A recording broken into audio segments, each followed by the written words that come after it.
विचार यात्रा, क्योंकि दुनिया को बदलने की शुरुआत विचारों से होती है।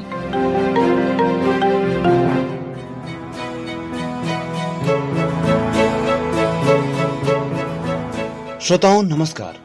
सहकार रेडियो के कार्यक्रम विचार यात्रा में आज बात होगी जाति धर्म की राजनीति के बारे में, इतिहास की काल कोठरी में झांकते हुए।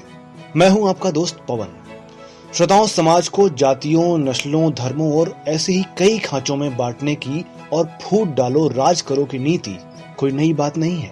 मध्य युग से लेकर अंग्रेजी शासन और उसके बाद से आज तक ये सिलसिला बदस्तूर जारी है। कभी मंदिर, मस्जिद, चर्च, गुरुद्वारे के नाम पर, कभी गाय के नाम पर, तो कभी लव जिहाद के नाम पर। आइए जानते हैं धर्मों के राजनीतिक सौदागरों ने इतिहास में क्या किया था। जी हाँ, हम बात करेंगे हिटलर की। पत्रकार कृष्णकांत ने अपनी फेसबुक वॉल पर एक पोस्ट डाली है जिसमें उन्होंने बताया है कि हिटलर जब जर्मनी का चांसलर बना, उसके 2 साल बाद नाजियों की वार्षिक रैली में 2 कानून पास किए गए। पहला राइट सिटीजनशिप लॉ और दूसरा law for protection of German blood and honour. इन दोनों कानूनों को न्यूरेमबर्ग लॉज के नाम से जाना जाता है। नागरिकता कानून के तहत हिटलर का फरमान था कि जर्मनी का नागरिक वही माना जाएगा जिसके रगों में जर्मन खून हो। इस कानून के आने के बाद जर्मनी में यहूदी और रोमा जैसे समुदायों की नागरिकता खत्म हो गई।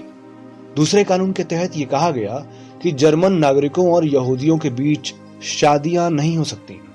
अगर कहीं किसी दूसरे देश में भी कोई शादी हो जाए तो उसे भी अवैध करार दिया जाएगा। जर्मन और यहूदियों के बीच शारीरिक संबंध को गैर कानूनी घोषित कर दिया गया। यहूदी घरों में 45 साल से कम उम्र की जर्मन महिलाओं के काम करने पर पाबंदी लगा दी गई। हिटलर का कहना था कि वो जर्मन महिलाओं और लड़कियों की जाति को अपवित्र होने से रोकने के लिए ऐसा कर रहा है।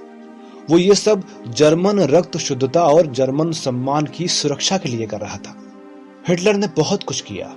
विपक्ष खत्म किया, यहूदियों के अधिकार खत्म किए, उनके खिलाफ नफरत फैलाई, यहूदियों और अश्वेतों को दोयम दर्जे का नागरिक बना दिया, उन्हें आम जरूरी सुविधाएं मिलनी बंद हो गई। हिटलर की यहूदी विरोधी नफरत इतनी बढ़ी कि अंततः जर्मनी और अन्य देशों में कुल मिलाकर 60 लाख से ज्यादा यहूदियों का नरसंहार हुआ और हिटलर की मौत के साथ नफरत का ये खेल खत्म हो गया। हिटलर के मरने के बाद न्यूरेमबर्ग लॉज के बारे में कहा गया कि इन कानूनों का मकसद वो नहीं था जो बताया गया था। इनका मकसद एक समुदाय विशेष को निशाना बनाना था। इन कानूनों का मकसद 2 समुदायों के बीच विभाजन को बढ़ाना था। अफसोस ये है कि दुनिया तारीख से सबक नहीं सीखती। हिटलर के बाद भी तमाम तानाशाह हुए जिन्होंने उसी की तरह जनता को बरगलाया, शासन किया और बर्बादी की वजह बने। नरसंहार करने वाला हिटलर अचानक नहीं बना था। उसने कई बरसों में अपने को बनाया था और जनता को इस तरह तैयार किया था कि जनता नरसंहार को जरूरी मान बैठी। लेकिन हिटलर के बाद जर्मनी और हर जर्मन सिर्फ शर्मिंदा हो सकता था।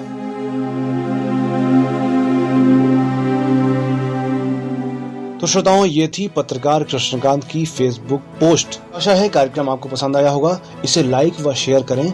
हमसे व्हाट्सएप पर जुड़ने के लिए 9617226783 पर नाम और जिला लिखकर भेजें। आप हमसे फेसबुक पेज और यूट्यूब चैनल पर भी जुड़ सकते हैं।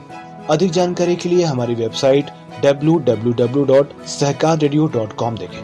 तो विचारों का आज का सफर यहीं तक।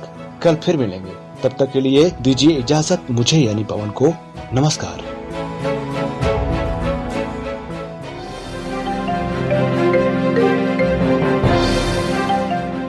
विचार यात्रा, क्योंकि दुनिया को बदलने की शुरुआत विचारों से होती है।